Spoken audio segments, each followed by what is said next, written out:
2012 ሰኔ 22 ዕለተ ሰኞ ከምሽቱ 3 ሰዓት ተኩል አካባቢ የሰማነው ዜና እውነትም ሰኔና ሰኞ ለመቅጠማቸው ምስክር ነው። አንድ ጥሩ ጥላ ለህዝቡ የሚሰጥ ግንድ ወደቀ። ሀጫሉ ተረታ።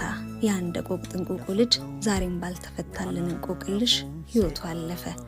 ሀጫሉ ሁንዴሳ በ1976 እነማሞ መዘምር፣ ደራራ ከፈኒ፣ ጃገማ በዳኒ ትውልድ ሀገር አምቦ ተወለደ። ከብት ሲያግድም ትምህርት ቤት ክበቦች ውስጥም ይዘፍን ነበር።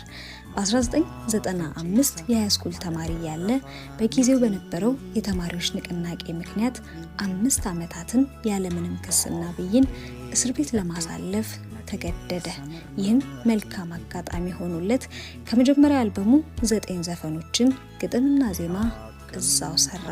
2001ም ሰኚ ሞቲ ወጣ። እንደ ሀገርም መነቅነቅ ቻለ።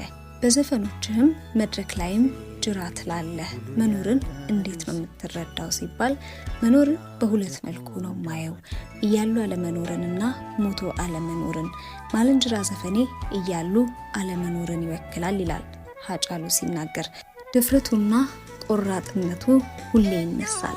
ባለስልጣናት ፊትም ቢሆን ህዝቡ ከተበደለ ወደ ኋላ የሚለው ነገር አልነበረም። ለዚህ ሁላችንም ምስክር ነን። 5 ሲደመር 500 መደመር አይደለም ብሎ የ4 ኪሎ ራትም ጥሎ የወጣ ደፋር ነው።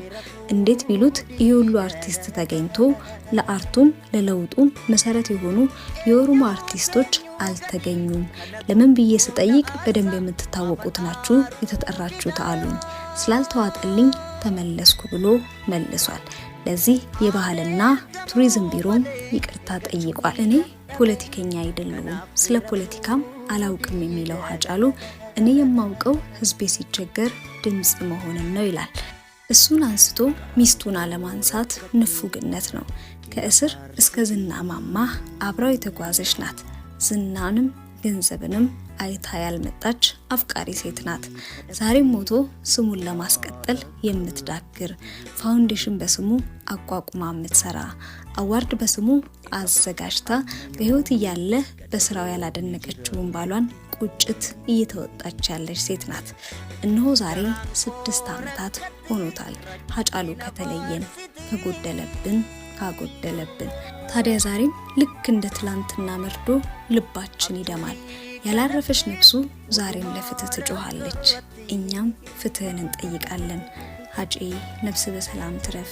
እየወደድን እያከበርን እያስታወስን እንኖራለን። ሲላካ ጃላላ ላልገሎቶ ወዲራን ፈጋኑ ላልገሎቶ ጃላኑ ፈጌስ ዲገኒ ጋራሰና ጋራዲ ገሙ ማለ ኑባሰን አዳምባኔ ኑ አዳ